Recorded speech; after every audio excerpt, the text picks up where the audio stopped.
all students fraternity.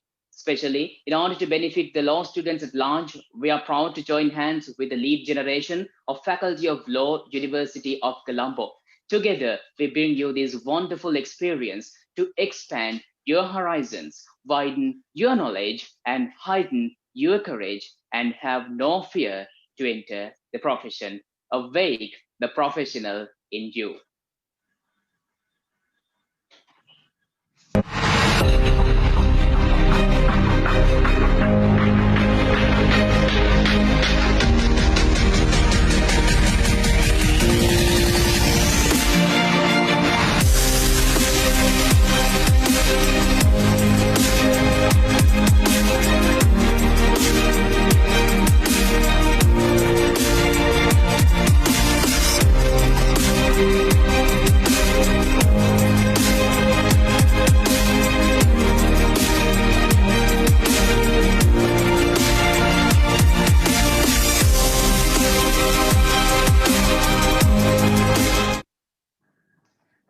This is the second session of the online discussion and lecture series on professional development and career guidance, targeting law students, apprentices, and even junior lawyers. This is a joint collaboration of Pro Studies of Sri Lanka Law College and the lead generation of Faculty of Law, University of Colombo.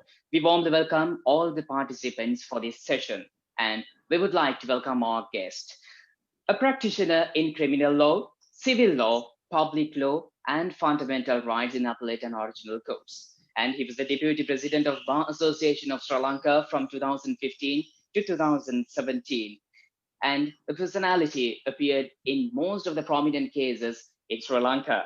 So, and none other than, he was the President of the Law Students Union in 1991, a best counsel at the Triangular Moot Competitions from Law College, Auburn University, and Faculty of Law, University of Colombo. If we were to discuss about him, it will consume more time, as he is a great leader and a teacher who taught many students as well. And he's none other than Saliya Pieris, President's Counsel. We warmly welcome you, sir. Thank you, Chairman. Right. For the benefit of the Sinhala community, I'll brief in Sinhala a little bit. සියලු දෙනාටම සුබ සන්ධ්‍යාවක් වේවා.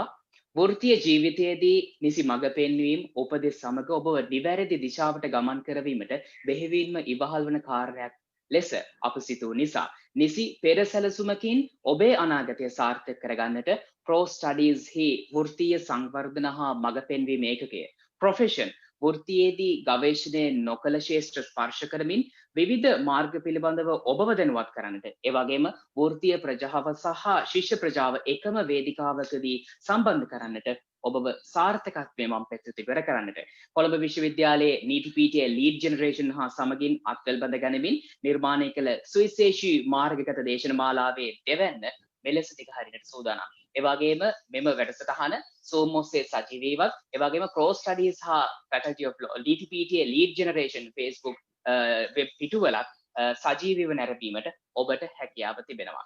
Right. Sir, this is the second session and the aim is to discuss about the challenges that we face in the legal profession. අද අපේ ජනාධිපති නීතිඥ සාලිය පීරිස් මැතිතුමන් සමග සාකච්ඡා කරන්න බලාපොරොත්තු වෙන්නේ වෘත්තියේදී අපි පුහුණ පාන ගැටලු. Right. As an approach for today's session, sir, you are an eminent personality in the legal field. So many students and even outside people know who you are when we speak the name President's Counsel Saliya Pieris. So today with the session, basically, other than advising law students, we can have some sort of advice as well. But I think it's better to give some pieces of advice with related to your career and your life as well. Right. Sir, the first question from me. How did you decide to become a lawyer? Right. So law was not my first ambition, Charita. I, like many others of my generation, I did for my A-levels, I did bioscience. And right. At the time I did my A-levels and the time I selected bioscience, my idea was to become a doctor, not a lawyer. Of course, I had a keen interest in law. I have a keen interest in politics, especially constitutional affairs. From my younger days, I have followed the political developments and especially constitutional developments in our country. So once I sat for the A-levels and the A-level results came, I found that I did not have enough marks for admission to medical faculty or to the university for that matter. And so then at that point, I had to take a decision. So I decided not to repeat my A-levels. With my results, I decided to do the law entrance examination. I did not have any, apart from my sister, who was a few years senior to me, I did not have any particular connection with the legal profession. But anyway, I decided to do the law entrance examination. But at the time I did the law entrance, I also decided that I was determined that one day I will also do a degree and also ensure that I have a postgraduate degree in law. So keeping those in mind, I sat for the law entrance. I passed the law entrance exam and entered law college. So that is how I became a lawyer. Law was certainly initially not my dream. My first dream was to become a doctor. So there are people who, when I do consultations, there's one consultant who had a consultation with me, and he told me that the way I have consultations is similar to the way a doctor has a consultation. So anyway, I ended up doing law, and well, I have no regrets, and that is how it happened. Right, you have ended up being a lawyer. Not only that, with an experience of like 2-3 decades. Now you are a president's counsel. Sir, finally, you chose the field of law. You entered law college, and even you became the president of the Law Students Union. So how did your student life dealt with all those things? Can we speak a little bit about that? Yeah, very briefly, just to tell you, I think law college, especially those who are at law college, and even those from law faculty who come to the final year at law college offers you a very unique perspective of Halston. Now, I'm not too sure whether students nowadays make full use of that opportunity. The location of law college, the proximity to Halston, the ability to access members of the legal profession are important things which are important for a law student. The very place where law college is, Halston is important because you get a feel of what it is in legal practice. Where student life is concerned, I must say I learned many things, not only in the classrooms of law college, but to be honest, even more than the classrooms of law college, what I did learn was in the corridors and in the canteens and in the halls of law college in extracurricular activities. Well, I was the president, as you said, of the Law Students Union. And I think as president of the Law Students Union, the biggest thing which I learned was how to handle people. That is so very important when you are in the legal profession. You must be able to handle people, clients, your colleagues, judges. And I think that law college experience as the president of the Law Students Union, I was before that the editor of the Law Students Union, and the ability, the opportunities you get to handle meetings, sometimes very contentious, boisterous meetings maybe, as well as the ability to handle people in the run-up to elections, after elections, all that gives you a lot of training. And I think that training is extremely important. So one of the messages which I want to give young would-be lawyers or young lawyers is a key thing in this profession is how to handle people. If you are able to handle people, I think you are halfway through. මේ වෘත්තියේ මම හිතන්නේ ඉතාමත් වැදගත්ම කාරණේ තමයි පුද්ගලයන්. කොහොමද පුද්ගලයන් එක්ක ගනුදෙනු කරන්නේ කියලා. ඔබේ සේවාදායකයෙක් වෙන්න පුළුවන්, සහෝදර නීතිඥයෙක් වෙන්න පුළුවන්, කනිෂ්ඨ නීතිඥයෙක් වෙන්න පුළුවන්, ජ්‍යෙෂ්ඨ නීතිඥයෙක් වෙන්න පුළුවන්, විනිශ්චයකාරවරයෙක් වෙන්න පුළුවන්. කොහොමද මේ ආයත් එක්ක ගනුදෙනු කරන්නේ? දවස ගානේ කටයුතු කරන්නේ කොහොමද කියන එක මම හිතන්නේ අතිශයින් වැදගත්. මම විශ්වාස මගේ පෞද්ගලික අත්දැකීම තමයි නීති විද්‍යාලයේ නීති ශිෂ්‍ය සංගමය තුල මට ඒ අත්දැකීම ලැබුණා. මම වෘත්තියට එනකොට යම් ආකාරයක සූදානම් වීමක් වුණා. සූදානම් වීමක් වුණා. ජනාධිපති නීතිඥතුමනි ඔබතුමන්නේ කතා කරපු ආකාරයට අපි කොහොමද විනිශ්චයකාරවරුන් වගේම සහෝදර නීතිඥවරුන් සමග සහ අපේ සේවාදායකයන් සමග ගනුදෙනු කරන්න කියන පිළිබඳව අපි සාකච්ඡා කරමු. මම හිතනවා මේ වෙලාවේදී අපේ ශිෂ්‍ය ප්‍රජාවට ඒ වගේම කනිෂ්ඨ නීතිඥවරුන් ගොඩක් අපත් සමග මේ අවස්ථාවේදී සම්බන්ධ වෙලා ඉන්නවා Facebook සජීවී ප්‍රචාරණය ඔස්සේ සහ Zoom මාධ්‍ය ඔස්සේ. ජනාධිපති නීතිඥතුමනි ඔබ නීති ශිෂ්‍ය සංගමයේ සභාපතිතුමන් හැටියට නීති විද්‍යාලයේ කටයුතු කරා. පොතට පතට සීමා නොවි බාහිර වැඩ විශාල ප්‍රමාණයක් සමග කටයුතු කරා. ඔබ ඒ වගේම විවාද කණ්ඩායමේ ඉංග්‍රීසි විවාද කණ්ඩායමේ නායකයා. mooting තරඟාවලිවලදී සිංහල ඉංග්‍රීසි moot තරඟවලදී ඔබ ඉතාමත් දක්ෂතා දැක්වුවේ කණ්ඩායම් මෙහෙයවපු පුද්ගලයෙක්. ඉතින් ඔබ පොතට පතට පමණක් සීමා නොවි මේ බාහිර වැඩ කටයුතු සමග ඔබේ අධ්‍යාපන කටයුතු සහ වෘත්තීය ජීවිතය සාර්ථක කරගත්ත පුද්ගලයෙක්. ඉතින් ඔබට ඒ අවස්ථාවේදී ගනුදෙනු කරන්න ලැබුණු අභියෝග කොයි වගේද? අමතක නොවන සිදුවීම් ඇති. අපි මේ පිළිබඳව චුට්ටක් කතා කරමු. ඔව් අමතක නොවූ සිදුවීම් ගොඩක් තියෙනවා. නමුත් ඒ සිදුවීම් අතර මම කාරණා දෙකක් කැමතියි. එකක් තමයි නීති ශිෂ්‍ය සංගමයේ නිලවරණයට තරඟ කිරීමේදී මම තරඟ කරේ මගේ විරුද්ධ පක්ෂයෙන් තරඟ කරපු මගේ මිත්‍රයා ඊට පසු කාලෙක මාත් එක්ක නීතිපති දෙපාර්තමේන්තුවේ කටයුතු කරා. අපි අද එතුමා අභියාචනාධිකරණ විනිශ්චයකාරවරේ ඒ නිලවරණය තුලදී ඊට පසුවත් අපි කටයුතු කරපු ආකාරය ගැන මගේ හොඳට මට මතකයක් තියෙනවා. මොකද අපිට හැකියාව තිබුණා අපේ කටයුතු මේ නිලවරණ ව්‍යාපාරය මොනෝන එකිනෙකාට ගෞරව කරන ආකාරයෙන් කටයුතු කරන්න. We were able to have respect for each other. And I think that is very important in this profession. When you are in the legal profession, you must build up this culture of being able to respect your opponent. Even in court, outside court, that culture has to be there. So I think that is something very important which I learned. My second very important experience, I would say, is from the mooting at Law College. So to elaborate on that, the mooting at that time was not as developed as it is now. So there was the law faculty of the University of Colombo organized a moot competition in all three languages between the institutions, Law College, Law Faculty, and the Legal Department of the Open University of Sri Lanka. And they got among the highest in the land, in the legal field, to judge this mooting competition. So I was fortunate that I was able to captain both the Sinhala and English mooting teams.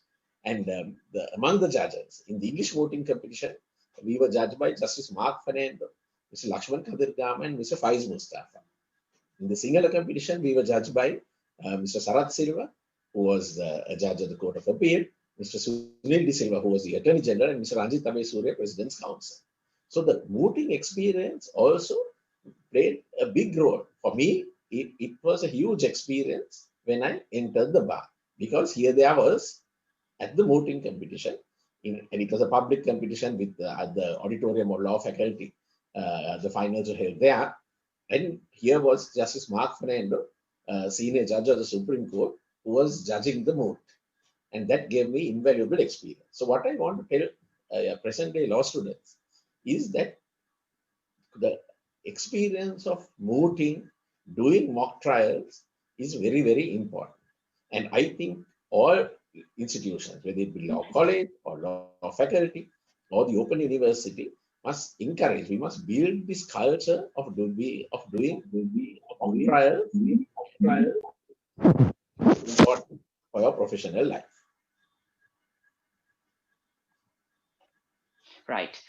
So that was your student experience dealt with Law College, and you did extracurricular activities as well, apart from the studies, but you excelled in your studies and even in the profession at the moment. Sir, you have taught many students, apart from we'll move in the flow, like we can especially discuss about the student life and even the apprenticeship period, and even after that, and even the other professional scenarios. But when speaking about Mr. Saliya Pieris, President's Counsel, many people know your personality in different ways. So teaching is the best way to liberate you. One side, not only teaching, but you have many ways, but teaching is one more prominent character in you. Sir, ඔබතුමා ගුරුවරයෙක් විදිහට නීති ප්‍රජාවට බොහොම සමීප වෙච්ච පුද්ගලයෙක්. ඉතින් අපි ස්වල්පයක් කතා කරමු මේ ගුරු වෘත්තියත් එක්ක කොහොමද ඔබ සම්බන්ධ වෙන්නේ? වෘත්තියක් විදිහට සම්බන්ධ වුණාද? කොහොමද ඔබ ඔබගේ පළපුරුද්ද ගුරුවරයෙක් විදිහට බෙදා හදාගත්තේ? ඔව් ඇත්ත වශයෙන්ම මම ගුරුවරයෙක් හැටියට මම සම්බන්ධ වෙන්නේ apprentice කරනකොට law college එකේ final exam එක ඉවර වුණාට පස්සේ අපිට මාස 3ක් තිබ්බා ප්‍රතිඵල එනකල්. ඉතින් මේ ප්‍රතිඵල එන අතරතුර මමයි මගේ තව මිත්‍රයෝ 3 දෙනෙක් දෙන්නෙක් මගේ බැච් එකේ මට වඩා පහළ බැච් එකක තව අපේ මිත්‍රයෙක් අපි 4 දෙනා එකතු වෙලා අපි කල්පනා කරා මේ රිසල්ට්ස් එනකල් මොකද්ද කරන්න කියලා. එතකොට අපේ අදහසක් ආවා අපි law entrance එකට law entrance උගන්වමු කියලා. ඉතින් අපි කල්පනා කරනකොට අපි එක එක්කෙනාගේ දක්ෂතාවයන් තිබුණා. ඒ කාලේ law entrance එකේ තිබ්බ IQ general knowledge language. අපි සසකාව ශාලාවේ කොළඹ සිනමන් ග්‍රෑන්ඩ් එකේ ඉස්සරහ තියෙන සසකාව ශාලාව ගිහින් අපි බුක් කරා. බුක් කරලා අපි ඇඩ්වර්ටයිස්මන්ට් එකක් දැම්ම ඔබ්සර්වර් පත්තරේ law entrance එකට. එහෙම තමයි අපි පටන් ගත්තේ. ඒක දීර්ඝ කාලීනව උගන්වන්න නෙවෙයි කල්පනා කරේ. ඒ කෙටි කාලයකට උගන්වන්න තමයි අපි මුලින්ම කල්පනා කරේ. අපේ පළවෙනි දවසේ පන්තියේ ළමයි 6 දෙනයි ආවේ. ඒ 6 දෙනාගේ අතම 7 දෙනෙක් ආවා. මුලින්ම ආපු ශිෂ්‍ය බලනකොට වෙන කවුරුත් හිටියේ නැහැ පන්තියේ. ඔහු විතරයි. ඉතින් ඊට පස්සේ මම හිතන්නේ ඔහුට හිතනවා මේක තේරුම් ගන්න මේ පන්තියේ ඉන්න එක කියලා විනාඩි 15ක විතර නැගිටලා ගියා. ඊට පස්සේ තමයි අනෙක් 6 දෙනා ආවේ. පළවෙනි දවසේ 6 දෙනෙක්ගේ පන්තියකින් අපි ආරම්භ කළා. හැබැයි ඒ අවුරුද්ද අවසන් වෙනකොට ඒ සසකාව හෝල් එකේ ශාලා 2ක් හෝ 3ක් පිරෙන්න පන්ති අපි තිබ්බා. අද මගේ ශිෂ්‍යයන් මහාධිකරණ විනිසුරුවරුන් ලෙස කටයුතු කරනවා. නීතිපති දෙපාර්තමේන්තුවේ නියෝජ්‍ය සොලිසිටර් ජෙනරාල්වරු ඉන්නවා. විවිධ ක්ෂේත්‍රවල ප්‍රයිවට් බාර් එකේ ජනාධිපති නීතිඥවරු ඉන්නවා. ඉතින් මම මේ ඉගැන්වීම තුළින් එක පැත්තකින් මට මගේ දැනුම බෙදා ගැනීම හැකියාවකුත් ලැබුණා. මොකද ඒ වගේම මේ ඉගැන්වීම නිසා මට විශාල වාසියක් ආවා. යම් දේවල් එක කාලෙක ඊට පස්සේ අපි law entrance නීතිය ඉගෙනුවා. ඒතර නීතිය ඉගෙනීම තුළින් අපිට ඒ දැනුම යාවත් කාලීන කරන්න හැම වෙලේම අප්ඩේට් වෙන්න වීමේ අවශ්‍යතාවයක් තිබුණා. මම අතවශ්‍යම සලකනවා මේ ඉගෙනීමේ මට ලැබිච්ච අවස්ථාව මේ වෘත්තියේ මට ලැබිච්ච විශාල භාග්‍යයක් කියලා මම සලකනවා. That was your experience with regard to teaching. ඒ කියන්නේ ඔබ නීති විද්‍යාලයට ඇතුළත් වෙනවා නීති ශිෂ්‍යයෙක් ලෙස. එහිදී ඔබ සාර්ථකත්වයේ මම පෙත් ඉවර කර ගනිමින් නීති ශිෂ්‍ය සංගමයේ සභාපතිතුමන් ලෙස දියුරුම් දෙනවා. ඒත් සමගම බොහෝමයක් බාහිර කටයුතු කාරණා එක්ක නීති විද්‍යාල අධ්‍යාපනය අවසන් කරපුවාම ගුරුවරයෙක් විදිහට යම්කිසි කාලයක් නීති විද්‍යාලයට ඇතුළත් වෙන්න සිහින දකින ඒ ශිෂ්‍ය ශිෂ්‍යාවන්ගේ ඒ අනාගත සිහිනයන් මල්ඵල ගන්වන්නට ඔබ කටයුතු කරපු පුද්ගලයෙක්. අද ඔබ ජනාධිපති නීතිඥවරයෙක්. බොහොමයක් නීති ශිෂ්‍යයින්ට කනිෂ්ඨ නීතිඥවරුන්ට නිවැරදි මඟ පෙන්වන ජ්‍යෙෂ්ඨ නීතිඥවරයෙක්. ඉතින් ජනාධිපති නීතිඥතුමනි ඔබ නීති විද්‍යාලයේ අධ්‍යාපන කටයුතු ඉවර වෙලා apprenticeship period, you entered the apprenticeship period. Sometimes there might be challenges, and even we can discuss about your apprenticeship in 2 separate sectors. You joined the Aegis department, and even you were under President's Council Sri Lanka Law also. So how did you deal with such 2 practices? Yes. So the Attorney General's department at that time took apprentices on the basis of the final examination. They took the first 15 students at the final examination, and the first 15 students were given opportunity to apprentice with the Aegis department. And we got our commencement letter and our termination letter signed by the Attorney General himself. And we were assigned to various senior counsel. I and 2 of my another friend of mine, we did our first sessions of apprenticeship with Mr. Upansayapa. Mr. Upansayapa was then Deputy Solicitor General. Later on, he became Additional Solicitor General, and he became Solicitor General. Now, Mr. Upansayapa was one of the strictest persons in the legal profession. He was at Law College, he was a lecturer. He was one of the toughest examiners. It used to be said, Mr. Upan Sapa used to set the evidence paper, and he was the board chairman in the final year, and his board was considered a very tough board. In fact, I narrowly passed my evidence paper. I got, to be honest, I got 44 marks for the evidence paper in that year. So anyway, with Mr. Upan Sapa, we started working. Now, Mr. Upan Sapa would, during the apprentice year, during the sessions, he required us. He wanted us to go to court. And we had to keep a notebook. And every week, Mr. Yapa would have a session for us where he would discuss with us. He would discuss with us, well, what did you learn this week? And we had to tell him what we learned, what we saw, and then he would exchange ideas. He would exchange ideas. He would talk about the judges.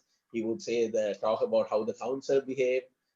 If he had been in court, very often we used to accompany him to court. So in that way, he made us really go through our apprenticeship period to ensure that we visit the courthouse and we watch. So I have memories of, I saw Mr. Sarath Silva, Justice Sarath Silva, and Justice DPS Gunasekara. That was the first courtroom I went to as an apprentice in the downstairs of the Court of Appeal, court number 107. And I saw Mr. Ranjit Abesurya, President's Counsel, arguing an appeal case before Mr. Sarath Silva and Mr. DPS Gunasekara. It was a murder case. The murder case where a man had shot his wife, and Mr. Abesurya was arguing for an acquittal. Justice Sarath Silva didn't accept that argument, and there was sort of a heated when Mr. Ranjit Abesurya was making very emotional submissions. And then I remember Justice Sarath Silva saying, "Oh, Mr. Abesurya, we have been around here for much too long. We are not going to get, just because we become emotional, we are not going to take decisions on that." Anyway, at the end of the day, he reduced the death sentence to a 7-year term. He reduced it to culpable homicide, not amounting to murder, and finished the case. So that is my first memories of my apprenticeship. With Mr. Tiran, those days in the AG's department, they allowed you to also apprentice with a private lawyer from the private bar. So I apprenticed in the chambers of Mr. Tirantha Valaliyadda. And I must say, I'm very grateful for the opportunity I got there. And also because later on, I continued to have, to build,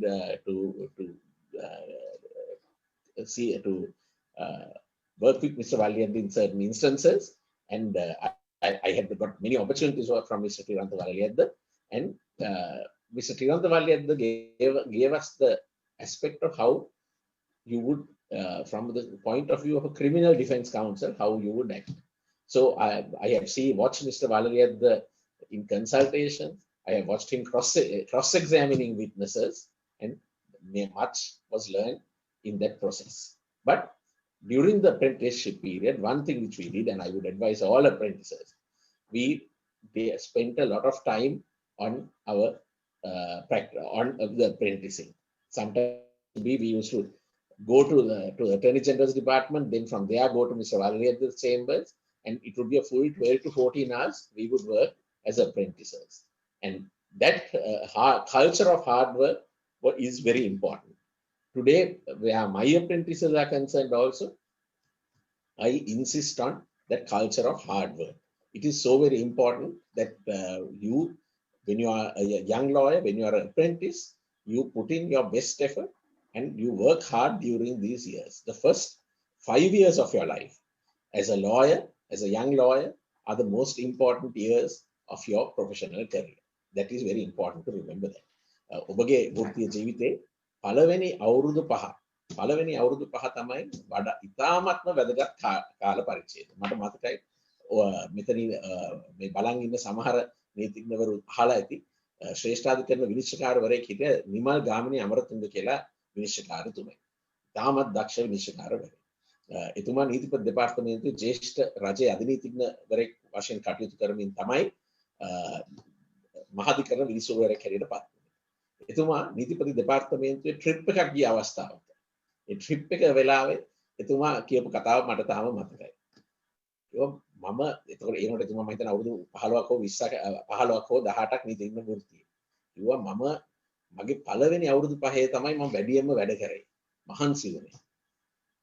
ඊට පස්සේ බොරු කරත් කමන්නේ. මොකද පළවෙනි අවුරුදු 5 ඒ කියන්නේ බොරු කරන්න කියලා නෙවෙයි කියන්නේ. නමුත් පළවෙනි අවුරුදු 5 තුල ලබා ගන්න අත්දැකීම් ඒ ඇති කරන ඉම්ප්‍රෙෂන්ස් තමුන්ගේ ජේෂ්ඨයන් කෙරෙහි ඇති කරන ඉම්පැක්ට් එක මත තමයි තමුන්ගේ මුළු වෘත්තීය ජීවිතේම රඳා පවතින්නේ. ඒ නිසා තරුණ නීතිඥයන් හැටියට මට දෙන්න තියෙන උපදෙස් තමයි ඒ තමුන්ගේ පළවෙනි අවුරුදු කීපය තුළ උපරිමයෙන් වැඩ කරන්න. මහන්සි වෙලා වැඩ කරන්න. කවදාවත් ඒක පාඩු වෙන්නේ නැහැ. ජනාධිපති නීතිඥතුමනි ඔබගේ මේ පිළිතුර අවසන් කරපු වචන කිහිපයකින් මම ඊළඟ ප්‍රශ්නයට යොමු වෙන්නම්.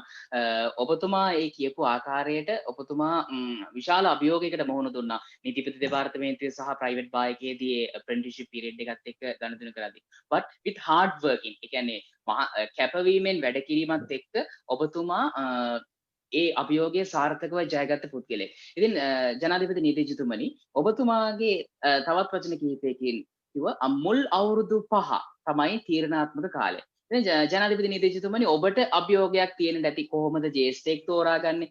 ඔබතුමා ඒක හරියාකාරව සිදු කරපු නිසා ඒ අත්දැකීම නිසියාකාරව ලබා ගන්න නිසා ඔබතුමාද සාර්ථකත්වයේ හිණි පැත්තට ගමන් කරපු පුද්ගලෙක්. ඉතින් අපි උපදෙසක් විදිහට මේ කනිෂ්ඨ නීතිඥවරුන්ට ඒ වගේම නීති ශිෂ්‍යයින් ඉන්නවා. උපදෙසක් විදිහට දෙමු කොහොමද ජේෂ්ඨ නීතිඥවරයෙක් තෝරාගන්නේ සහ ඒ අදාළ අභියෝගයන්ට සාර්ථකව මුහුණ දෙන්නේ කොහොමද කියන එක ගැන අපි මේ වචන ස්වල්පයක් කතා කරමු. ඔව් චරිත මම පොඩි කතාවකින් පටන් ගන්නම්. මගේ පළවෙනි නීතිඥ වෘත්තිය මගේ පළවෙනි රස්සාව මට ලැබිච්ච හැටි. දැන් මේ මම දන්නවා මේ සෙෂන් එක සමහර විට ආධුනික නීතිඥවරු අහන් ඉන්නවා. හැම කාලයක් තිස්සෙම ඇප්‍රෙන්ටිස් කාලේ ඉවර වෙනකොට අපිට තියෙන ලොකු ගැටලුවක් ඔළුවේ මතුවෙනවා. තමයි ඊගාවට අපි මොනවද කරන්නේ? මොකද අපි දන්නවා ඇප්‍රෙන්ටිස් කරාට අනිවාර්යෙන් සීනියර් ඇප්‍රෙන්ටිස් කාලේ ඉවර වුණාම චේම්බර් එකට නැත්නම් ඔෆිස් එකට අනිවාර්යෙන් ගන්නෙ නැහැ. සමහර සීනියර්ස්ලාට ඇප්‍රෙන්ටිස්ලා කීප දෙනෙක් ඉන්නවා. ඒකට තෝරගන්න සිද්ධ වෙනවා. ඉතින් අපිටත් මේ ප්‍රශ්නේ තිබ්බා. දැන් මම හිතනවා මේ ප්‍රශ්නේ ඊටත් වඩා උග්‍රයි කියලා. So there is a request for me to say this in English also. I will say it in English also. Certainly, sir. The first year, especially as you finish your apprentice year, it is very problematic because it's a period of uncertainty in your life. And I'm sure all the apprentices today, I know there are about 600 apprentices, they must be undergoing this uncertainty. It was the same thing in our time also. So in October, 1992 October, we had almost finishing off in the Aegis department. My friend who was apprenticing with me and who had actually topped our batch, Mr. Gamni Vanasekara, the two of us were apprenticing in the Aegis department and in the chambers of Mr. Valliyadda. Then my friend joined the National Development Bank. He was batch top. He got a job opportunity in the NDB. So I was left. I was wondering what to do. There is no certainty of what you're going to do. We are going to take oaths. Where will I have my first appearance? පළවෙනි appearance එක කවුරු හරි ඉදීද නඩුවක් දෙන්න. පළවෙනි fee කොහොමද fees හම්බ කරන්නේ? How do you earn your fees? All these things are in your mind and you have a sense of uncertainty. So same thing with me. Then when I went home that day, I got a call. It was from a senior in the Aegis department. Senior means about 4 years my senior. He was a state counsel. And he said, there is a vacancy. There are some vacancies in a unit of the Aegis department called the EER branch. That at the time of the JVP conflict, just after the JVP conflict. So there are a lot of people in detention and they had to be charged. So the EER branch used to handle the files of these detainees, JVP files. And you had to sit down, read the file, fill up a form, and the form is you fill up the charge sheet and send it up. So he said, there is this job available. Are you interested? The salary was not great. The salary was going to be 3,000 rupees. It was going to be 3,000 rupees. And that was just before we took oaths. Said, once you take oaths, it will be increased to 6,000. Would you take this chance? Would you like to take this opportunity? So for me, I grabbed at that opportunity. I saw it as a stepping stone to the Aegis department, as a way to step into the Aegis department. So that I'm very grateful to the State Counsel who gave me this, who informed me of this opportunity. Today he is a judge of the Supreme Court. And so 4 of us joined this. 4 of us were taken into the WER branch. And we all 4 of us, I think, saw this as a stepping stone to get in as State Counsel. So of the 4 of us who were there, we, in a month or so, after we took courts, the Attorney General's Department called for applications, and we applied and joined the State Counsel. Among the 4 of us, 2 judges, two of them are judges. One is on the verge of becoming a judge of the Supreme Court, and the other is on the verge of becoming the president of the Court of Appeal. And the third is an additional Solicitor General in the Attorney General's Department. And of course, the 4th was me. I joined the AG's department, but I went into private practice thereafter. So the message what I want to say is, there will be opportunities which come your way. Of course, we have to, as a bar, we have to create opportunities. This is, I really believe this, that the Bar Association, we have to look at how we can create opportunities for young juniors. And this is a must, because young juniors need guidance. But to tell you, those of you who are apprenticing or those who are in your final year, there will always be uncertainty. But don't get discouraged by that. Don't get discouraged by the uncertainty. That is, take it as part of a challenge in your life.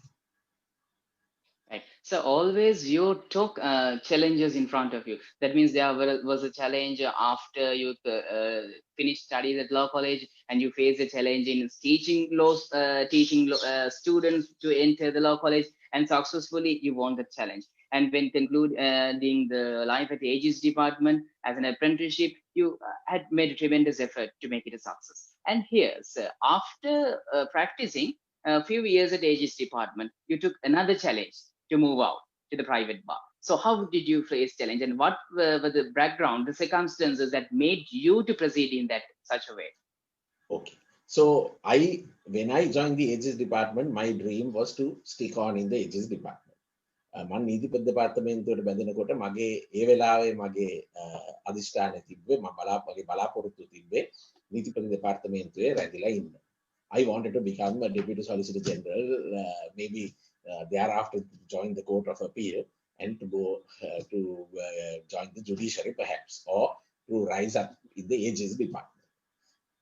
In my end of 3 years, or about 3.5 years into the profession, one of my friends who was in the private bar, and of course who's one of my colleagues who do classes together, Ms. Ajit Pereira, he told me, why are you waiting? Why are you waiting in the AG's department? Come to private practice. Private practice is a good area to come into. Why don't you think of leaving the department and coming into private practice? So I was in 2 minds. I sought the advice of many people. I spoke to many people. Some of them are my supervising officers, and each one told us something different. One told me that he's today a judge of the senior judge of the Supreme Court.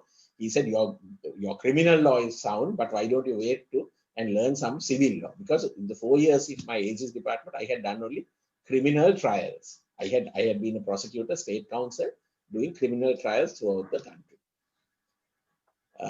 Someone else said, why don't you wait on? So everyone gave a different view. The High Court judge before whom I was doing the prosecutions was High Court Judge Mrs. Shirani Tilakavardhan. She was very encouraging. She said, State Counsel, she used to be very formal that way. She said, State Counsel, if you want to decide to do private practice, this is the time. You are 4 years in the bar. Now is the time if you want to do private practice. It all depends on what you want to do, but that is a good idea. So there were different people saying different things. So anyway, I decided to take the challenge. Now, of course, the AG's department, you get a fixed salary.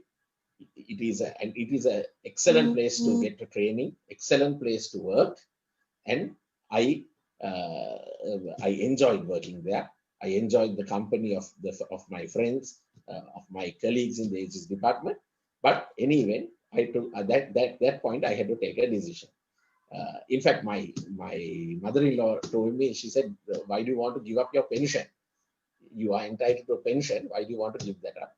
But in any event, I took the decision, and so exactly 4 years into the ages department, I decided to enter the private bar. I resigned from the ages department, and from 1st of January 1997, I joined the private bar. So I will, after that, I will tell you about my first case in the private bar and how I got it and how thereafter. Yeah. ජනාධිපති නිදේශකතුමනි අපි ඔබතුමාගේ private bar එකට සම්බන්ධ වීමත් එක්ක මුල් කාලේ ටිකක් අසීරු වන්නට ඇති.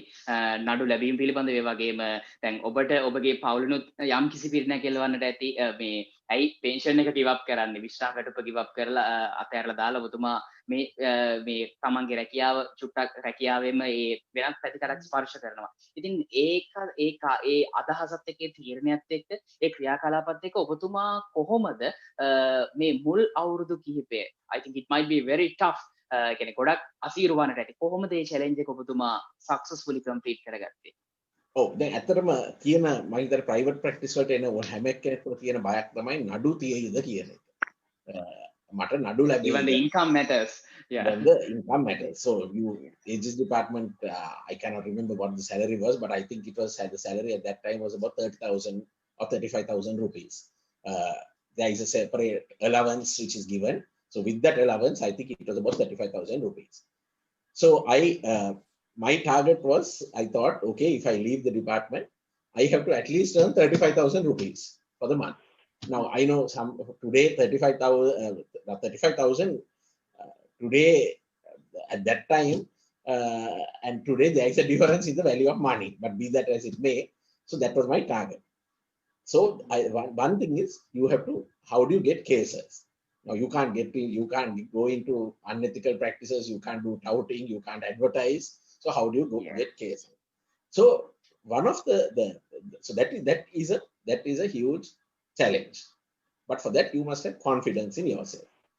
ඔබ ගැන විශ්වාසය තබා ගන්න ඕනේ මේක කරන්න පුළුවන් කියලා. මගේ එක්ස්පීරියන්ස් එක තමයි මම අස්වෙන්න ඔන්න මෙන්න තියෙද්දි මට කෝල් එකක් ආවා මගේ මිත්‍රෙක්ගේ. මට වඩා අවුරුදු 2ක් විතර සීනියර් නීතිපති දෙපාර්තමේන්තුවේ ඉඳලා අස්වෙච්ච සීනියර් කෙනෙක්ගෙන් මට කෝල් එකක් ආවා. ඒලා ඒක කවද්ද දැන් නඩුවක් තියනවද මේ දවසේ සඳුදානේද නඩු first appearance එක අස්වෙන්නේ do you have a case? මම කිව්වා නැහැ කියලා. ඉතින් මගේ මිත්‍රයා කිව්වා එහෙමනම් මම නඩුවක් එවන්නම් කියලා. මම නඩුවක් එවන්නම්. ඒ පළවෙනි නඩුව මම පෙනී හිටියේ කොට්ටව මහේස්ත්‍රාත් උසාවියේ. කොට්ටව මහේස්ත්‍රාත් උසාවිය කියන්නේ බද්දේගම උසාවියේ සර්කිට් කෝට් එක. එතනට මට මතකයි මම හිතන්නේ රුපියල් 3000ක වගේ ගාස්තුවක් මට ලැබුණේ. non summary එක in a murder case. It was a non summary inquiry and I had to they were going to leave the evidence of witnesses and I had to cross examine the witnesses. So I took the case. I was worried. Those days there was no expressway, so you had to go on Goa Road and turn. It takes about 4 hours to travel. So I stayed at a friend's place in Goa and went to the courts appear. That was my first case. So this is how everyone cases will be, when you start private practice, cases will be a challenge. Then I was fortunate. My Mr. Tiranda Valyadda, with whom I apprenticed, Mr. Valyadda was leaving the country. He was going as a director of public prosecution in Belize. And Mr. Valyadda had a number of cases. And he was distributing his cases to several counsel. Because now he was going abroad, he wanted to hand over the cases to counsel. So he had some confidence in me. He was a senior counsel. He was not president's counsel then, but then he was very senior. But anyway, he had confidence. He said, "Can you handle these briefs?" And he gave me about 10 cases for which he had been retained. Some of those cases were bribery cases. Some of those cases were murder cases. He gave me those cases and said, "You go and appear in these cases." So I had about 10 files which Mr. Valyadda handed over to me. So I could, as a result, I was lucky that the first few months of my career, it looked, for people outside, they could see that I was having work, that I was coming to court. I was appearing in cases. So that gave me a little push, gave me a little edge to build up my practice. So one thing which I want to say, then thirdly, I want to say this. I received a call from a senior, from an instructing attorney. Her name is Mrs. Tavarasa, Mrs. Gauri Shankari Tavarasa. She gave a call. I didn't know her at that time. She said, I was told you are leaving the Attorney General's department. Mr. MLM Amin, President's Counsel, Mr. Amin, President's Counsel, he told me that you are leaving the department to send you work. Now, I knew Mr. Amin as an opposing counsel in the AG's department. When I used to be State Counsel, Mr. Amin used to come for cases in Kalutara and Colombo. Mr. Amin he was a senior President's Counsel. Now, for some reason, Mr. Amin, when he heard that I was leaving the department, he wanted to help me, right? And so he had told Mrs. Tavarasa to send me some work. So I got a case in the High Court. I got a fee of 5,000 rupees to appear in a matter. And I think I did a good job in appearing. I appeared for some sureties. They had the accused had jumped bail. උසාවි මගහරමින් හිටිය ඒ නිසා අපකාරයන්ව සමන් කරලා තිබුණා. දැන් ප්‍රශ්නේ තියෙන්නේ අපකාරව බයේ හිටිය විනිශ්චයකාරවරයා remand කරයි කියන. මොකද ඇත්තටම විනිශ්චයකාරවරයාට අපකාරයන්ව රිමාන්ඩ් කරන්න බෑ. අපකාරයන්ට කියන්න පුළුවන් මුදල ගෙවන්න කියලා විතරයි නීතිය හැටියට. හැබැයි සමහර විනිශ්චයකාරවරු අපකාරයන්ව රිමාන්ඩ් කරනවා. විත්තිකාරයා එන්නේ නැත්තම් අපකාරයව රිමාන්ඩ් කරනවා. මම ඒ කාලේ ඉන්ටර්නෙට් එක නෑ මේ වෙබ් එකකින් බලන්න බෑ. I went to the library and I went through some cases and I came across this photocopy of a judgment where it said that you cannot remand sureties. අපකාරයන්ව රිමාන්ඩ් කරන්න බෑ කියලා නඩු තීන්දුවක් මම හොයාගත්තා. ඒ නඩු තීන්දුවත් අරගෙන මම හයි කෝට් එකට ගියා. මම හිතන්නේ ඒක අංක 6 මහාධිකරණේ විනිශ්චයකාරවරයා ලෑස්ති වෙනකොට රිමාන්ඩ් කරන්න අපකාරයන්ව මම කිව්වා මේ මෙන්න මේ නඩු තීන්දුව ඉතාමත් ගෞරවයෙන් මම සැලකර සිටිනවා මේ අභියාචන අධිකරණ තීන්දුව හැටියට මේ අපකාරයන්ව රිමාන්ඩ් කරන්න බෑ. අපකාරයන්ගේ දාන දඩයක් හැටියට අය කරන්න විතරයි පුළුවන් කියලා. So because I was ready for that case and I made that submission, ultimately the judge didn't remand my clients. Now my instructing attorney was very happy that I had delivered results. So then she continued to retain me for cases. So what I want to tell you is, if as a young lawyer, some of you will be taking notes very soon, you have to be reliable. You have to be available. If you accept something, you have to appear. Now you can't, if you are not reliable, other people are not going to give you work. I got work from Mr. Tirantha Valliyadda. I was his apprentice. I was just 4 years in practice. Mr. Valliyadda had the confidence to give me a few files because I had been able to establish that rapport with him. So what is very important is you must be available. You must be reliable. The person who is handing over a case to you, very often your first cases will come from other lawyers. ඔබගේ පළවෙනි නඩු ඔබට ලැබෙන්නේ වෙනත් නීතිඥවරුන්ගෙන් තමයි ලැබෙන්නේ. සමහර සීනියර්ස් ලාගෙන් නඩු ලැබෙනවා. එතකොට ඒ සීනියර්ස් ලාට හිතෙන්න ඕනේ මම අහවලාට නඩුවක් දුන්නොත් අහවලා හොඳට ඒ නඩුව කරයි. අහවලා විශ්වාස කරන්න පුළුවන් කියන එක. එහෙම ඒ වගේ කොන්ෆිඩන්ස් එකක් ලැබුණොත් තමයි ඒ වගේ විශ්වාසයක් ඇති කරොත් තමයි ඔබට නඩු ලැබෙන්නේ. So my first year in private practice, I was able to get new cases because, and I remember my friend telling me, my friend Sajid Pera telling me, what is most important is to be available. Another instructing attorney, Mr. Prasanna Gunawardena, he told me, he said, you must come to Halstorf and wait. Even if you don't have cases, come to Halstorf, be around. Then when people see you, they will give you work, right? So I took that advice. Of course, not just to hang around, but you be around. Then when people see you around, then they remember, so and so is available. So part of this whole exercise is networking, getting to know people. Now I don't come from a legal background. Mama, mage දෙමාපියන් නීතිඥ නෙවෙයි. මම ඒ නීතිඥ පසුබිමකින් නෙවෙයි එන්නේ. නමුත් මට හැකියාව ලැබුණා ඒ අවුරුදු කිහිපය තුළ ඒ සම්බන්ධතා ගොඩනගන්න. And how is that? Because through your friends, through your seniors, even those who don't know you, who see how you conduct yourself in court. Sometimes I have had instances where a lawyer seated next to me after my submission is over, he said, "Can I have your phone number? Can I have your phone number? I have a matter I want to retain you." Right? But you do that by establishing trust among people. Right. බොහොම වැදගත් කතාවක් ඒ කියන්නේ ඔබතුමා කොහොමද ඒ කටයුත්ත එක ගනුදෙනු කරේ මම හිතන්නේ ජනාධිපති නීතිඥවරුනි මම ඔබතුමා දකින්නදී මම පෑනක් කරන් කොලේක යම්කිසි දේවල් ටිකක් සටහන් කරනවා මම අන්තිමේට බොහොම ලස්සන වචන ටිකක් එකතු කරගත්තා මම අන්තිමේට ඉදිරිපත් කරනවා මම හිතන්නේ ඔබතුමාටත් තෘප්තිවත් වන්න කාරණයක් වේවි මේ වචන කිහිපේ ඔබතුමාගේ වචන වලින් මම උපුටා ගත්තේ ඉතින් කෙසේ වෙතත් අපි ඊළඟ ප්‍රශ්නට යමු ජනාධිපති නීතිඥතුමනි ඔබ මේ විදිහට සාර්ථකව මේ කටයුතු කඩයින් පසු කරගනිමින් දැන් private practice එකේදී ඔබතුමා ඉස්සරහට you led the private practice so you had like at the moment when you were to be a junior of a certain senior you all had a problem and even as students we might have the problem in the nearby future ඉතින් ජනාධිපති නීතිඥතුමනි ඔබට ඒ තිබුණු ගැටලුව senior කෙනෙක් තෝරාගන්නේ කොහොමද එතකොට ඒ කටයුතු කාරණේක ඔබට ගැටලුවක් තිබුණා නමුත් කාලයත් එක්ක ඔබතුමා මේ කටයුතු කාරණා සාර්ථකව ජයගෙනදී ඔබතුමාටත් අර ජූනියර්ස්ලව සිලෙක්ට් කරන්න ඒ වගේ අවස්ථාවක් එන්න ඇති ඔබතුමාට ඇති මොන හරි that you might be having something to say about your juniors the first junior how the juniors build up with you so can we speak a little bit about that yeah. so actually my first permanent junior was Mr. Upul Kumaraperuma. I had one junior before Mr. Kumaraperuma, who he used to be off and on in my chambers. He's now practicing in Giriyulla. My first junior was Mr. Upul Kumaraperuma. He was age-wise, he was about the age difference between us. I think it's about a few years, about 4-year difference. And he was at Law College. He had finished his finals, and he came to meet me. And then I asked him, why don't you come? Because by that time, that was somewhere in 1997, when I had started, the year I started practice, I found that I needed someone to help me with the work.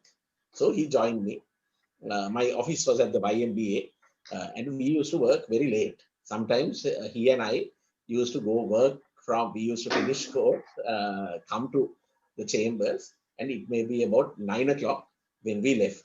And the two of us would do drafting. He would do a draft, show it to me, I would correct it, and we would do. It was in the last part of his apprentice year. With him, another friend of his also came, who was now working at Paramount. And so the next year he took courts. I still remember his first appearance. I stood outside the court and gave him the brief and said, "Go and appear." And I said, it was before Mrs. Tilakavardhana. And I still remember how nervous he was when he first appeared. But he worked very hard in chambers. He worked very hard. He was willing to take up any challenge. He was willing to learn drafting, willing to learn the law. And very soon, in the next year and next 2 years, when other juniors came in, he was a mentor to them, right? So we were all, our age gap was very small. My age gap with him may have been 4 years, with the others also 5-6 years. But then with that, so in a few years' time, he left my chambers and now he has his own practice. My second junior, there were that year there were 3 apprentices who came. Now I was 5 years in practice, so really, though I say apprentices, I could not give the apprenticeship letter. So the letter was given by Mr. Asoka Veerasurya. Mr. Asoka Veerasurya gave them the letter of apprenticeship, the commencement and the termination letter, but they worked in my chamber. My second junior, so there were 3 of them who came to me. One was one of them was from the law faculty. 2 of them were from the law faculty. One was from Law College. Today, that my second junior, so one of them stayed on in my chambers, the others went on. Today, he is a president's counsel, Mr. Upali Mohotti, who practices in the southern province, right?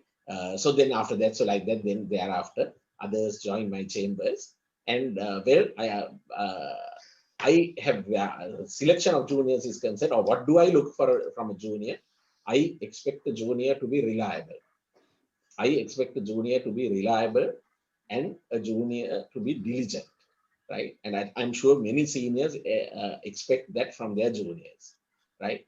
I don't mind. From where I am concerned, I do not pick out juniors. I don't look at who's who. Whoever comes, if I'm satisfied that he can do a job of work, I do take them on as much as my chambers is able to absorb.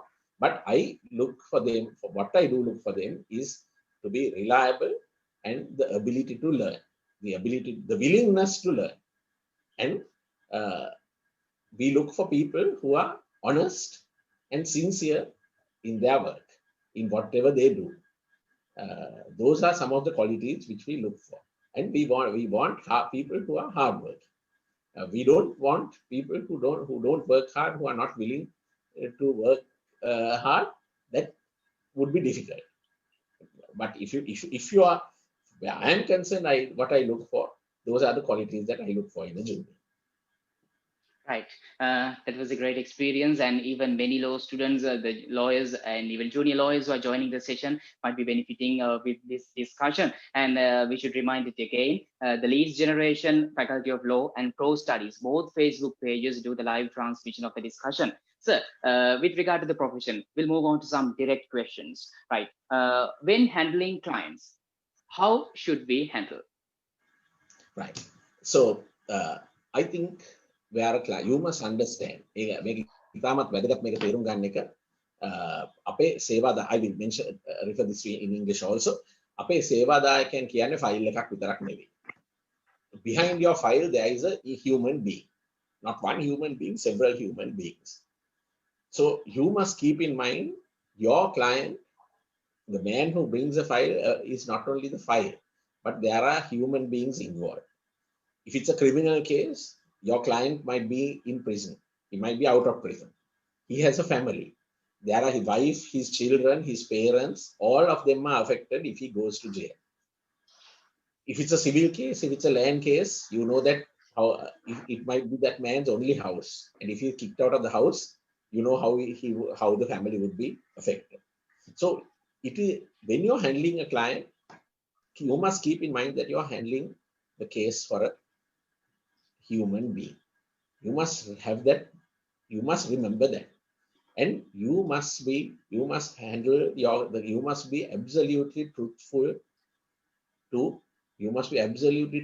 and frank to your client.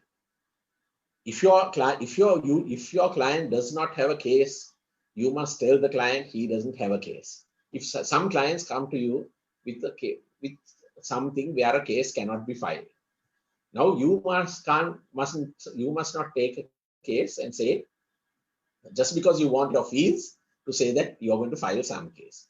You must be able to tell your client, look, you have no case. නඩුවක් නැත්තම් සේවාදායකයන්ට මෙතන නඩුවක් නැහැ කියලා කියන්න. සේවාදායකයාගෙන් ගාස්තු ගන්න එක අපිට සම්පූර්ණ අයිතියක් තියෙනවා ගාස්තු ගන්න. නමුත් ගාස්තු ගන්නකොට අපි මතක තියාගන්න ඕනේ අපි නඩුවක් ෆයිල් කරන්න ගන්නවා නම් ඇත්තටම නඩුවක් තියෙන්න ඕනේ. බොරු නඩුවක් දාලා නිකන් සේවාදායකයගෙන් ගාස්තු ගැනීම සඳහා නඩුවක් දාන එක නොකළ යුතු දෙයක්. Then secondly, you must be honest and frank to your client. You must tell him the real chances. ඔබගේ සේවාදායකයට අවංක වෙන්න ඕනේ. ඔහුට කියන්න ඕනේ ඇත්තටම මේකේ chance එකක් තියෙනවද නැද්ද කියන එක කියන්න ඕනේ. chance එකක් නැත්නම් ඒකත් කියන්න ඕනේ. මොකද සමහර ඔබ සේවාදායකයත් එක්ක අවංක වෙනකොට ඒ සේවාදායකයට තීරණයක් ගන්න පුළුවන්. නමුත් ඔබ අවංක නැත්නම් සේවාදායකයට ඔබ සේවාදායකයට ඇත්ත කියන්නේ නැත්නම් ඒ සේවාදායකයට සමහර තීරණ ගන්න බෑ. නඩුවකට යනවද නැද්ද? වරද පිළිගන්නවද නැද්ද? ඒ වගේ තීරණ ගන්න පුළුවන් ඔබ සම්පූර්ණ අවංක වුණොත් තමයි ඔබේ සේවාදායකයා. So you have to be honest, truthful to your client. Second.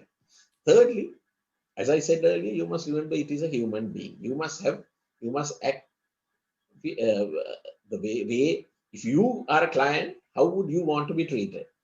That is the same way you must treat your client. You must treat your clients with respect. Your client may be from even the most humble man, right? But he is entitled to be treated with respect, right?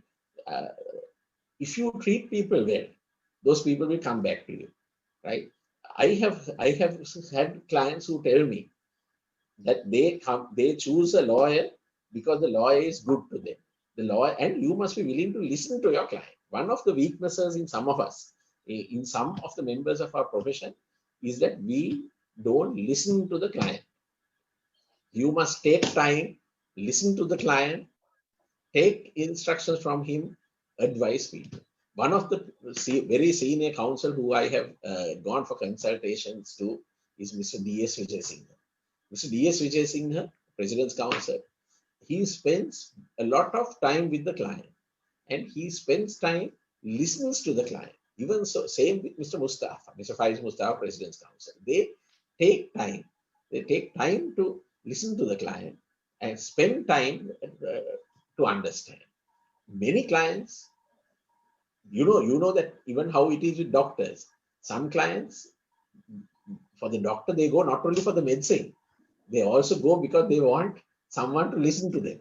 Some people go to the doctor, even if his medicine, whether it works or not, if he's kind to them, they keep on going. Same way with lawyers, right? So you have to understand that your clients are human beings. They need your support. They are people who are in difficulty. And my advice is you treat them with respect. If you treat them with respect, if you're honest to them, they will come back to you. Their next case also they will bring to you. Right, certainly. And sir, next direct question. How to deal with fellow lawyers? Right. So with fellow lawyers, my advice again is courtesy, respect and fairness. Courtesy, respect and fairness to the fellow lawyers. Whether senior or junior, you must act with respect and courtesy to your colleagues. You must not take unfair advantage of your clients, of your colleagues, right? තමුන්ගේ සහෝදර නීතිඥයන් වෙත ගෞරවාන්විතව සාධාරණව කටයුතු කරන්න ඕනේ. ඇත්තටම මේක rules වල තියෙනවා. In the code of conduct it is there.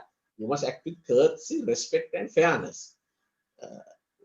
ගෞරවාන්විතව කටයුතු කරන්න ඕනේ තමුන්ගේ සහෝදර නීතිඥයෙක් කෙනෙක්. Because remember, this profession depends on trust. මේ වෘත්තිය රඳා පවතින්නේ විශ්වාසය මත. අපි අපේ සහෝදර නීතිඥයන් අපි ගැන විශ්වාස කරන්නේ නැත්නම් ඒ අය අපිට නඩුව එවන්න යන්නේ. අපේ මේ වෘත්තියේ කොන් වෙන්න ඉඩ තියෙනවා. ඒ ආකාරයෙන් ගෞරවාන්විතව තමුන්ගේ සහෝදර නීතිඥයන්ට කෙරෙහි කටයුතු කරන්න නැත්නම්. And also you must be fair by your colleagues. Even if he is your opposing counsel, you don't take unfair advantage. For instance, if we say you are a senior, if some junior counsel appears, you don't try to go roughshod over the junior counsel. Right? That is very bad practice. If you are a senior counsel, you must treat the junior counsel with respect. I have seen the late Mr. Ananda Vijayasekara, President's Counsel. He was a criminal practitioner. I have seen how he, in court, the amount of respect and courtesy he showed the junior counsel, right? So that is very important. So whether and also if you are a junior, you must treat your seniors also with respect. I know that respect sometimes has to be earned. Respect cannot be demanded. But there are little things. For instance, sometimes we see in court, sometimes there is a very senior, sometimes a senior President's Counsel who is standing, and someone who has just taken notes goes right in front, sits in the front row and waits, right? Now, I know no one can regulate this by law, right? You can't say juniors cannot sit in the front row. But personally, for myself, when I was as a junior, I would never go and rush and sit in the front seat. I would prefer to take, even now, sometimes I prefer to take a seat in the second row, because then that becomes easier, right? So one thing, so my message to you, courtesy, respect, fairness to your colleagues, whether it is your junior colleague or to your senior colleague. But of course, that doesn't mean you have to let a junior go, let a senior lawyer go roughshod over you. ගෞරවාන්විතව කටයුතු කරන්න ඕනේ සියලු නීතිඥයන් කෙරෙහි. නමුත් ඒකෙන් අදහස් වෙන්නේ ජ්‍යෙෂ්ඨ නීතිඥයෙක්ට ඔබ ඉඩ දිය යුතුයි කියලා ඔබ පාගල දාන්න ඉඩ දෙන්න ඕනෙත් නැහැ. If a senior is not being fair by you, you can be tough with the senior. But you have to always do it with courtesy. Remember, sometimes there are a lot of people who are able to be very courteous, but very firm. Sometimes people mistake when you smile, when you are courteous to people. Some people think that is a sign of weakness, but that is not.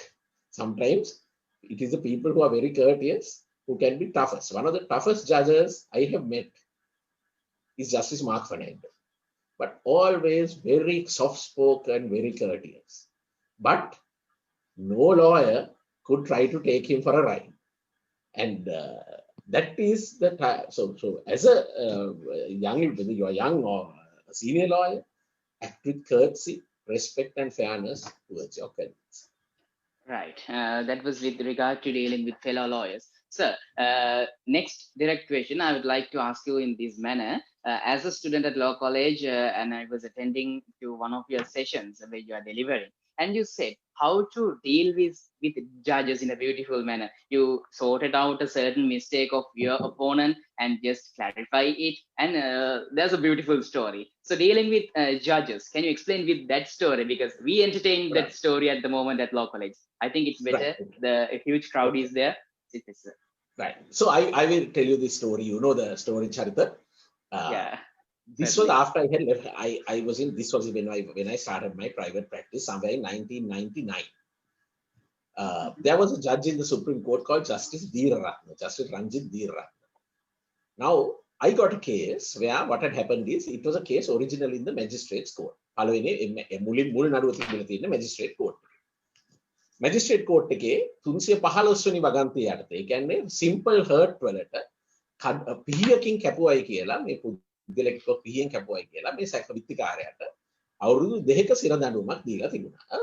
අවුරුදු 5කට අත්හිටුවා. 2 years suspended for 5 years. So the accused was unhappy with the conviction. වැරදිකාරයා කිරීම ගැන අතෘප්තියටපත් වෙලා he appealed to the High Court. Now the law is when an accused appeals, the High Court or the Court of Appeal, whatever court to which he appeals to, can either allow the appeal, dismiss the appeal, and if the court dismisses the appeal, if the court feels that the sentence is not enough, the court can enhance the sentence. Then aparadha abhyacaneka විත්තිකාරය අභ්‍යාචනා කරත් විත්තිකාරය අභ්‍යාචනා කරත් අභ්‍යාචන අධිකරණයට නැත්නම් පළාත්බද මහාධිකරණයට පුළුවන් appeal එක නිෂ්ප්‍රභා කරලා දඬුවම අධිකරණයේ හැඟීමක් තියෙනවා නම් දඬුවම අඩුයි කියලා දඬුවම වැඩි කරන්නත් පුළුවන්. ඉතින් මේ මනුස්සයාට මොකද උනේ 315 යටතේ magistrate court එකේ the magistrates court gave him a suspended sentence. He appealed to the High Court of Colombo. What did the High Court judge do? High Court judge dismissed the appeal. Not only dismissed the appeal, judge said this sentence is not enough. Suspended sentence is not enough. You must go to jail. And set aside the suspended sentence and impose the jail term. Now, thereafter, the client came to me.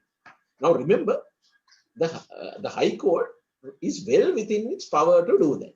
මහාධිකරණයට එහෙම දඬුවම වැඩි කරන්න බලය තියෙනවා පළාත්බද මහාධිකරණයට. Then මේ පුද්ගලයා මං ගාවට ආවා. අපි ශ්‍රේෂ්ඨාධිකරණයට ගියා. අපි ශ්‍රේෂ්ඨාධිකරණයේ නඩුවක් දැම්මා special leave to appeal. Special leave to appeal එක දැම්මම මේ නඩුව ආව ජස්ටිස් දීරරත්න විනිශ්චයකාරතුමා මූලාසනය දරන විනිශ්චාසනයකට. Bench headed by Justice Dheeraratne. Now, opposing me was a senior state counsel in the Aegis department. And that senior state counsel is now in the Court of Appeal. As the judges started, Justice Dheeraratne said, the High Court doesn't have the power to do this. Miss so-and-so, he addressed the senior state counsel and said, the High Court doesn't have the power to increase the sentence. Now, when he said that, that senior state counsel also didn't want to contradict the judge. And the senior state counsel also said, yes, my lord, that is so.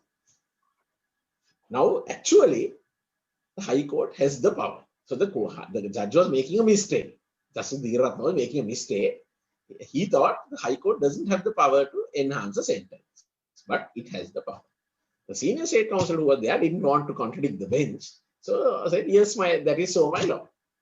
Now, I was it was advantageous for me that the court had this wrong impression. මගේ නඩුවට වාසි සහගතයි අධිකරණයට හිතන එක මෙහෙම මහ අධිකරණයට දඩුවම වැඩි කරන්න බැහැ කියලා අධිකරණය ඒ හිතපු එක ඒක වැරදි නීතිමය තත්ත්වයක්. ඒ වැරදි නීතිමය තත්ත්වයෙන් අධිකරණය කටයුතු කරන එක මට වාසි අධිකරණය හිතනවා හයි කෝට් එකට බලේ නැහැ කියලා එහෙනම් මේක අයින් කරලා දාලා මගේ නඩුව ඉවර කරලා මගේ වාසියට නඩුව අරගෙන මට යන්න පුළුවන්. හැබැයි මම ඒ අවස්ථාවේදී තීරණය කරා ඒක මම ඒ ෂණයකින් ඒක මම තීරණය කරන්න උනේ I decided I must tell the truth to court. So I told the judges, I said, no, my lord. I said the other words I said, my lord, with the greatest respect, the High Court has the power to enhance the sentence. විදේශකාරතුමනි ඉතාමත් ගෞරවයෙන් මම කියනවා මේ ඔබතුමයි කියන කතාව වැරදි. මම ඒක වැරදි කියන වචන කිව්වේ නෑ. මම මේ මහාධිකරණයට දඬුවම වැඩි කරන්න බලය තියෙනවා කියලා. දැන් ඇත්තට මම ඒක කියන එක මට අවාසි. මගේ නඩුවට අවාසි. විදේශකාරවරු හිතන් හිටිය විදිහ මට ඊට වඩා අවාසි. නමුත් මම ඒ ෂණයකින් මම කල්පනා කරා මම උසාවියට ඇත්ත කියන්න ඕනේ කියලා. So I thought I have to that split second decision I had to take to tell the court the truth. Then Justice Dheeratna said, is that so? Then looked at the section, looked at the procedure code. Anyway, he granted me leave to appeal. I had urged some other grounds, various grounds. He granted me leave to appeal, issued a stay order, stopping the sentence from being implemented. Then ultimately the court decided in my favor on other grounds, not on the ground that the High Court doesn't have the power, but on certain other grounds, and they suspended the sentence again and restored the magistrate. Now, because my main thing was he didn't want to go to jail, right? Then I heard from one of the other judges on the bench. One of the other judges on the bench told me that Justice Dheeratna was very happy that I had told the truth to court.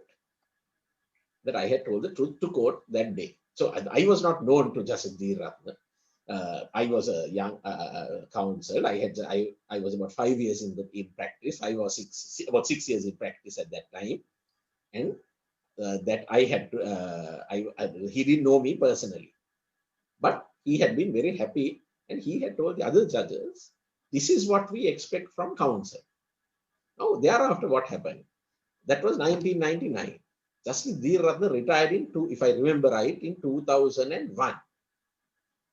For the next 2 or 3 years, Justice Dheeratna used to treat me with a lot of respect when I appeared before him. If a case was 50-50, he would hold with me. He would listen to me. I was able to convince him. On cases, if I made a submission, he would listen to me. As far as possible, if I counted, if I had done 10 cases before him, I think about 8 I got in my favor. I don't say it was only because of that. I must have had a good case also, I think. But if the case was 50-50, I could see, and the way the mannerism in court, the way he conducted himself towards me, he treated me with respect. So what I want to tell you, why I tell this at every apprentice lecture, practical training lecture, I say this. It is so very important that the court trusts you. The bench and the bar, විනිශ්චාසනයයි නීතිඥවරුන් අතර විශ්වාසයක් තියෙන්න ඕනේ. We act on trust. What we tell the judges believe.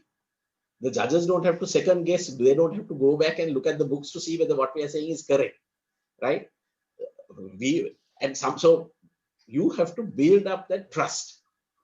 Today, if I also make mistakes. But if I make a mistake and I say it's a mistake, the judges accept that what I have said is a mistake. Why is that? Because you build that trust. Judges expect lawyers to be honest and frank to court. Remember, you are an officer of court. Adhikarane niladhari. Your client pays you your fees, but your primary duty is to court. That is something unique in this profession, right? You take your fees from the client, but still your primary duty is to the courthouse, and that to the judge, to the court, and the public at large. So that doesn't mean that you don't have to come and tell the court everything your client says, but you have to be truthful, and you must not deceive court. The court must be able to trust you. That is so very important. If you do that, you will see that judges will start listening to you. So as young lawyers, when you go in, very important to build up that confidence in the bench. Right? I have seen, this is my experience, but I have seen others also, how they build up the trust. Right? I have had sometimes certain lawyers say, certain judges say, look at so and so. He is very good. We listen to him. He can be trusted. We know that he can be trusted. So that is how this our profession works. In the courtroom, you must build that trust with the judicial, with the judge. Right. Okay, hope you entertain and learn some beautiful things from sir's story. Sir, my next question. So there were many challenging moments of your profession. What is the most remarkable one? Can you sort out, because we are running out of time? We'll conclude all those things in a beautiful manner. So what is the remarkable? I identify two the most challenging so far. I would say I had really see three cases being the most challenging. One was the impeachment of the Chief Justice Shirani Bandaranaike. I was, of course, junior counsel. I was not the senior, I was a junior counsel. But I also acted as the spokesperson for the legal team. And that was a public case, so we had to go public. We had to make certain statements, public statement. And so I was involved in that. And also at the same time, we had to organize the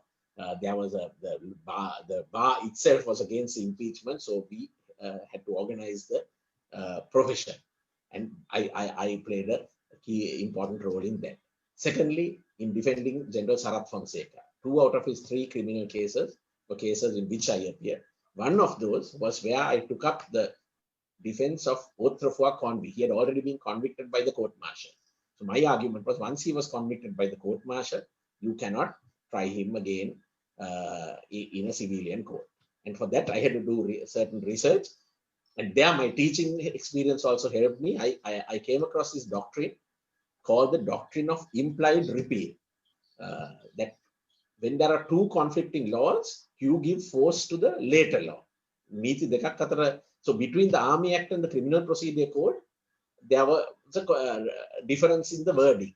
Between the Army Act and there was another law called the ICCPR Act.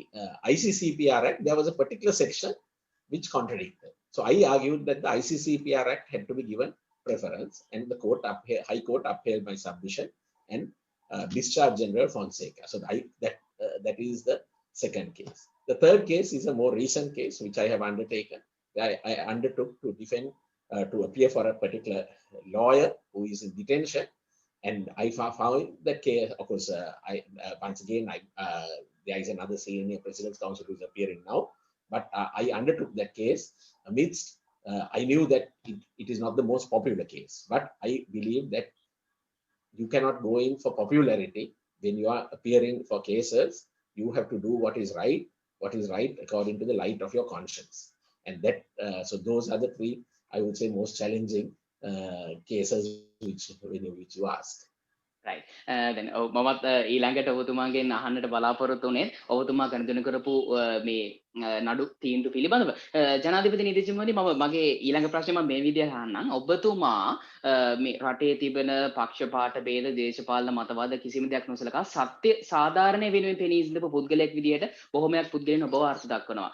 ඉතින් ජනාධිපති නීතිඥ සාලිය පීරිස් සත්‍යවාදීව මේ විදිහට නඩු වාරවලදී පෙනී සිටින අවස්ථාවල එපෙම ඔබතුමාගේ, it's because of your talent and because of your the personality that you build up throughout the career. Other than that, there might be certain challenges in facing those leading cases. So can you speak a little bit about the challenges of that cases? Yes. So I think, as I said earlier, one of the challenges is that you have to sometimes appear in cases which, if you feel is right, if you feel that you are appearing for a cause, or if sometimes it might not be the most popular causes, but you don't judge cases on popularity. I remember once I appeared in a case in Ratnapura. It was a sensational case relating to a political assassination. It was in the magistrate's court just a week after the killing. And there were people holding placards outside against saying lawyers not to appear. So I went to the Ratnapura courts. I went by bus that day. That time I did not have a car. That was after I had just left the ages department, and I so had to go amidst the crowd which were holding placards. So what I did, I had, my coat was folded. It was in a plastic bag. I just went in. No one knew for what case I was going in. I appeared in the case, finished the case, folded my coat again put it into the plastic bag, and that. And I sometimes I have had to appear in cases which maybe the powers that be do not like, and for that reason, sometimes you find that it is very easy. Sometimes it is easier when you don't have a position on matters. Even in the bar, there are people who don't take up positions on matters. They find it very easy because they don't have a position either way. But that is not for me. I prefer to have a position to act on principles. Right. That was a brief thing about the challenges that you faced amidst those cases. Sir, are there any particular figures, personalities that you remember in this career? Well, I think there are many who I can remember, but as I told you, one one outstanding judge who I remember is Justice Mark Fernando. And I really admire Justice Mark Fernando also because of if you read his judgments, how precise the judgments are. Many of the judgments are based on first principles. And it is so very easy to understand. Justice Mark Fernando's judgments were not hundreds of pages, but always very precise, as brief as possible, to the point, but very easy to understand. And I have appeared before, as a junior, I have appeared before Justice Mark Fernando for about 10 years. And I always found it a treat to appear before him because he is very intellectually challenging. He doesn't take what you say for granted, but always he was very soft-spoken, acting with courtesy, but firmness. So I think he is one person. And of course, there was another judge, late Justice F.N.D. Jayasuriya, who was a brilliant judge. He was in the Court of Appeal. His knowledge of the law and the way he conducted himself in court, he could sometimes dictate from the bench. He would dictate bench orders with authorities. Those are some of the people who really made an impression on me. Right.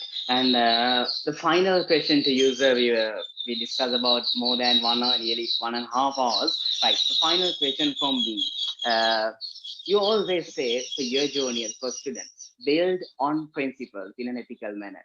So can we give a final piece of advice to our lawyers, law students, and the entire community of legal profession who are involved in this discussion? Right.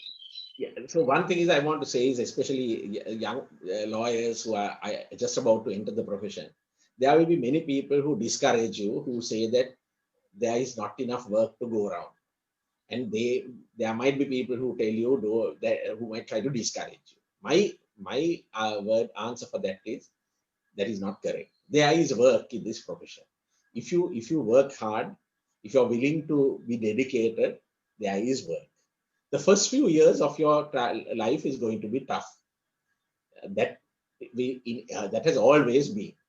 තමුන්ගේ වෘත්තීය ජීවිතේ පළවෙනි අවුරුදු කිහිපය දුෂ්කර කාලයක් වෙන්න ඉඩ තියෙනවා. විශේෂයෙන්ම අපි දන්නවා මේ කොවිඩ් කාලෙත් එක්ක පෙර නොවටත් වඩා අපි විශේෂයෙන් කනිෂ්ඨ නීති නම් මේ දුෂ්කර කාලයක තමයි කටයුතු කරන්න සිද්ධ වෙලා තියෙන්නේ.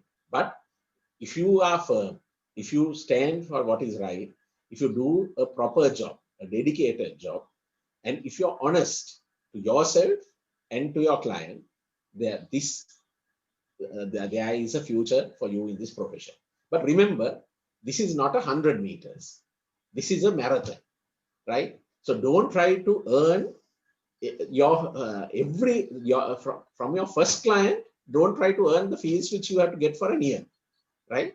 කතාවක් තියෙනවා රත්තරන් විතර දාන තාරාව මරලා වැඩක් නැහැ විතර ගන්න. හරි? ඒ මරුවොත් ඒ විතර ලැබෙන්නේ නැහැ. ඉතින් ඒ වගේ that you can't kill the goose that lays the golden egg. You will get only one golden egg at a time, right? So don't try to be in a rush. I know that pressures are much greater than when we were juniors. Pressures are greater, but still, this is a test match, not a 2020. right? So Right. remember that and do your work, and I'm sure you will succeed. Definitely. So finally, taking silk, as you were in the discussion, President's Counsel is higher in the hierarchy of legal profession in a certain level.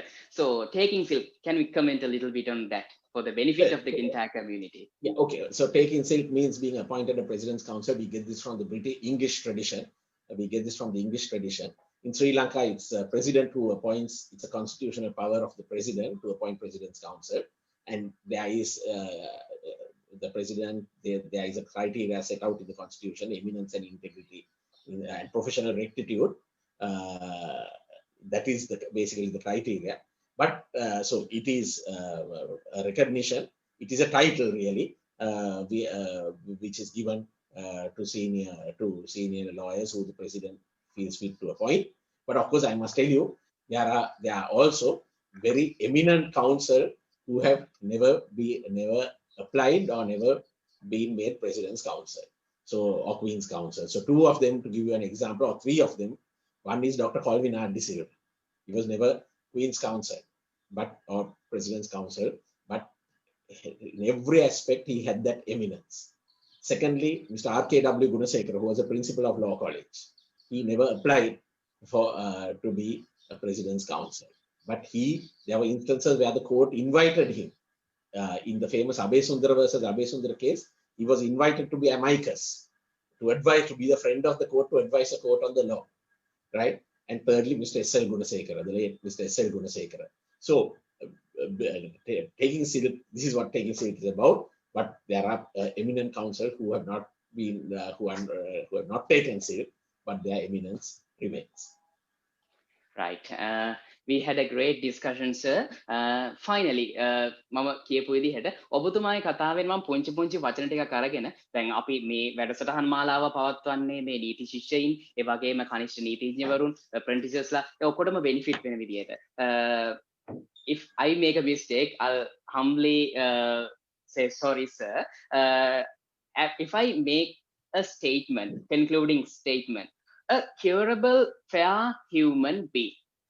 I think this thing I just prepared. A curable, fair human being.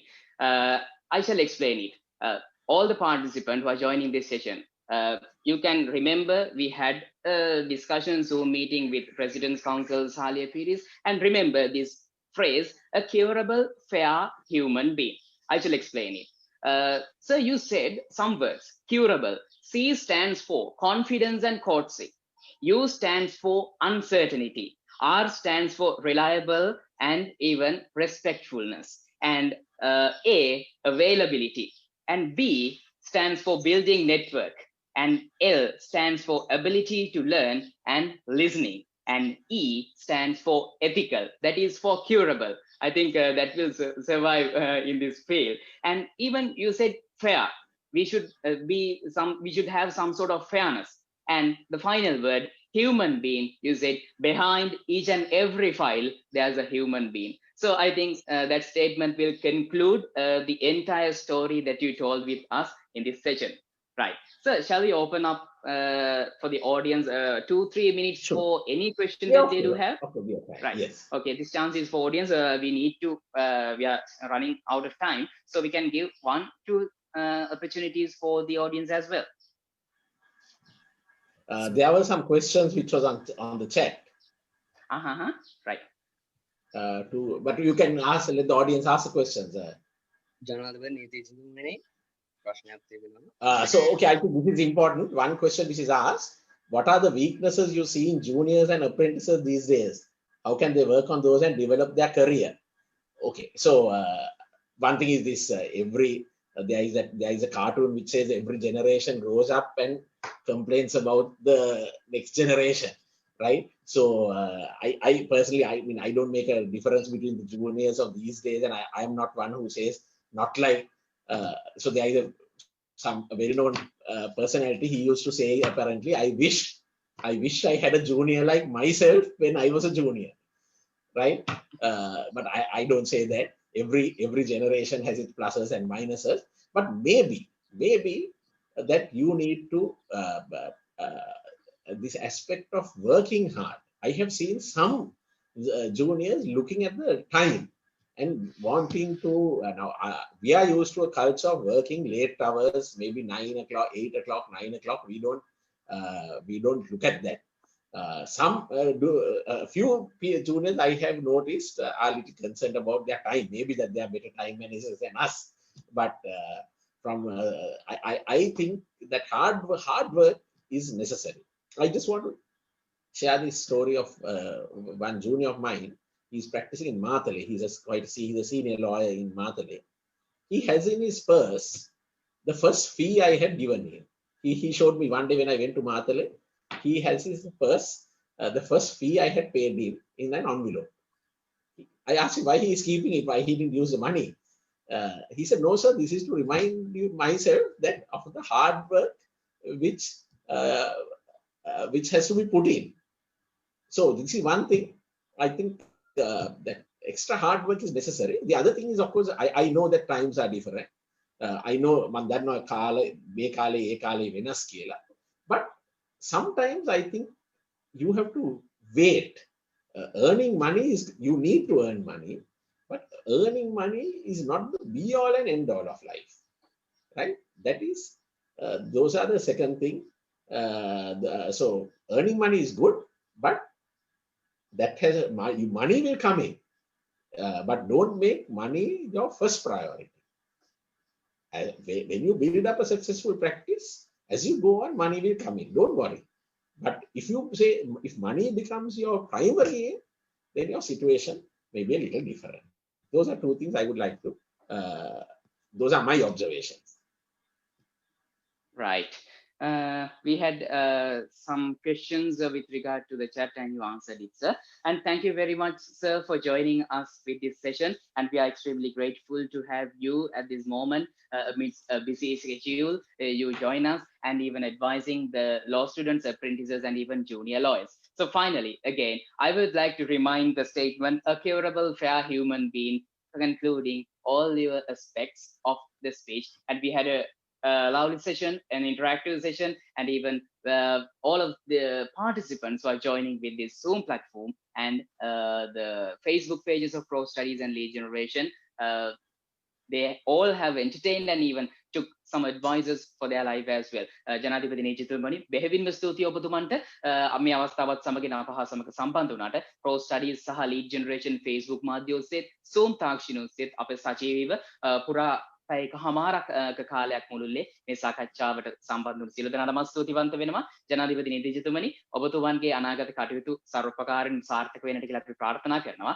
ඒ වගේම තව තවත් කනිෂ්ඨ නීතිඥවරුන්ට නීති ශිෂ්‍යයින්ට ගුරුහරුකම් ලබා දෙන්නට ඔබතුමා මේ ශාස්ත්‍රයේ දිගකල් වැජ වෙන්නට කියලා අපි බොහෝම ගෞරවයෙන් ඔබතුමාට සුබ පතනවා. ජනාධිපති නීතිතුමනි බෙහෙවින්ම ස්තුතියි. Thank you very much, sir, for joining us. Thank you very much, and thank you for Pro Studies for organizing this and giving me the opportunity. Right, okay. This is the second session of the Pro Studies, the profession, which is conducted by the Lead Generation Faculty of Law and Pro Studies, Sri Lanka Law College. So stay tuned for another session with more interactive knowledge. So awake the professional in you.